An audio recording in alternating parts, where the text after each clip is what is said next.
یاد رکھنا، جب اللہ تمہاری طویل آزمائش ختم کرنے لگتا ہے تو یہ دو خاص علامت تمہیں ضرور ظاہر کرتا ہے جو شدید آزمائش میں تمہیں غیبی مدد ملنے کا واضح اشارہ دیتی ہے۔ میں جانتی ہوں یہ طویل آزمائش کی سختی تمہیں اندر سے توڑ رہی ہے اور تمہارا بے چین دل اللہ سے یہ بار بار سوال کر رہا ہے کہ تو 70 ماؤں سے زیادہ محبت کرنے والا آخر میری آزمائش ختم کیوں نہیں کر رہا؟ میں ایسا کیا کروں کہ تیری رحمت کا بند دروازہ مجھ پر کھل جائے؟ تو سنو، تمہارا رب خود تم سے مخاطب ہے کہ کوئی مصیبت بھی ایسی نہیں جو زمین یا تمہارے اپنے نفس پر نازل ہوتی ہو اور ہم نے اسے پیدا کرنے سے پہلے ایک کتاب میں لکھ نہ رکھا ہو۔ یہ کرنا اللہ کے لیے بہت آسان ہے تاکہ جو کچھ بھی تمہیں نقصان ہوا ہے اس پر تم دل شکستہ نہ ہو، اور جو کچھ بھی اللہ تمہیں عطا فرمائے اس پر تم بھول نہ جاؤ۔ دیکھو، اگر آج تمہاری زندگی میں کوئی تکلیف ہے اور جو کچھ برائیاں تمہارے ساتھ ہو رہی ہیں اور کسی طور پر تمہاری آزمائش ختم نہیں ہو رہی، تو یہ باتیں ضرور جان لو۔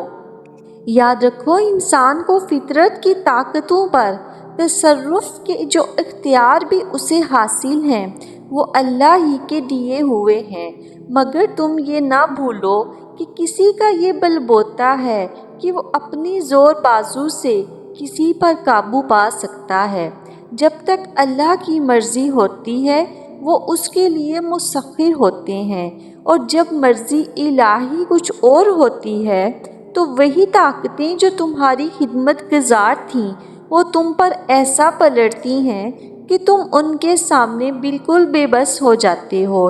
یاد رکھو، آج بھی خدا کا پانی خدا ہی کے قبضہ قدرت میں ہے۔ وہ جب چاہتا ہے انسان کو اس کے جہازوں سمیت غرق کر دیتا ہے۔ اللہ تعالیٰ قرآن میں خود فرماتا ہے،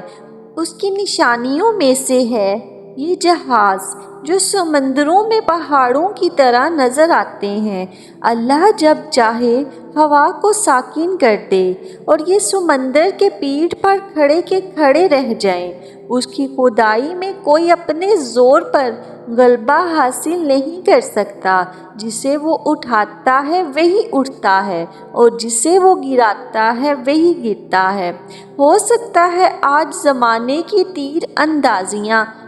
تمہاری پشت کو زخمی کر رہی ہوں اور لوگوں کو رویے اور ان کی دل آزاریوں سے تم ٹوٹ کر رہ گئے ہو، یا کسی کے چھوڑ جانے کا دکھ تمہیں کمزور کر رہا ہو، تو یاد کرو وہ وقت جب نبی کریم صلی اللہ علیہ وسلم اپنے صحابہ کے ساتھ شعیب ابی طالب محصور تھے اور دشمن کے ایذا رسانیاں انہیں دل شکستہ اور غمگین کیے رکھتی تھیں، یہاں تک کہ وہ اپنی محبوب زوجہ حضرت خدیجہ رضی اللہ تعالیٰ عنہا سے جدائی کا دکھ کی روح تک کو زخمی کر دیا گیا۔ اس وقت نبی کریم صلی اللہ علیہ وسلم نے شدت غم سے اپنے رب کو پکارا،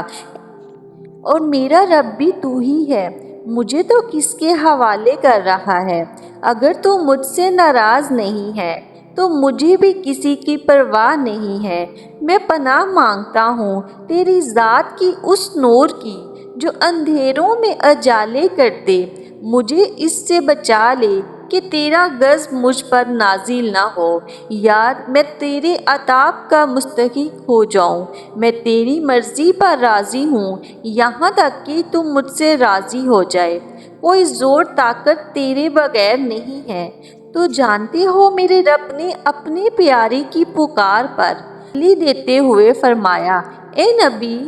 صلی اللہ علیہ وسلم، کتنی ہی بستیاں ایسی گزر چکی ہیں جو تمہاری اس بستی سے بہت زیادہ زور آور تھیں، جن سے تمہیں نکال دیا، اور ہم نے تمہیں اس طرح ہلاک کر دیا کہ ان کا کوئی بچانے والا نہ تھا۔ بھلا کہیں ایسے ہو سکتا ہے کہ جو اپنے رب کی طرف سے صاف اور صحیح ہدایت پر ہو وہ ان لوگوں کی طرح ہو جائے جن کے لیے ان کا برا عمل خوشنما بنا دیا گیا اور وہ اپنی خواہشات کے ہی پیرور بن گئے۔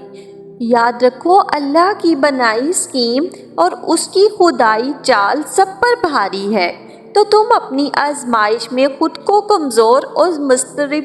ہرگز نہ کرو۔ اگر تم یہ محسوس کرتے ہو کہ تمہاری طویل آزمائش ختم نہیں ہوگی تو جان لو ہر آزمائش کے پیچھے اللہ نے اتنے بڑے سلے لکھ رکھے ہوتے ہیں کہ اگر تمہیں اس بات کا ذرا سا بھی اندازہ ہو جائے تو تم کبھی شکوہ لب پر نہ لاؤ۔ جان رکھو مرد مومن کے اخلاق و کمال کا ایک نمونہ یہ بھی ہے کہ جن لوگوں نے اس کے دل آزاری کی ہو یا کوئی نقصان پہنچایا ہو وہ کوئی جذبہ انتقام رکھنے کے بجائے ان بہادروں کے صف میں کھڑا ہو جاتا ہے جو اپنے رب کی رحمتوں کے خزانے دونوں ہاتھ سے لوٹتے ہیں۔ اور جانتے ہو وہ کون سی دو خاص علامت ہیں جو تمہاری طویل آزمائش کو ختم کر کے سکون راحت کی حیرت انگیز ثمرات کا باعث بنتی ہیں؟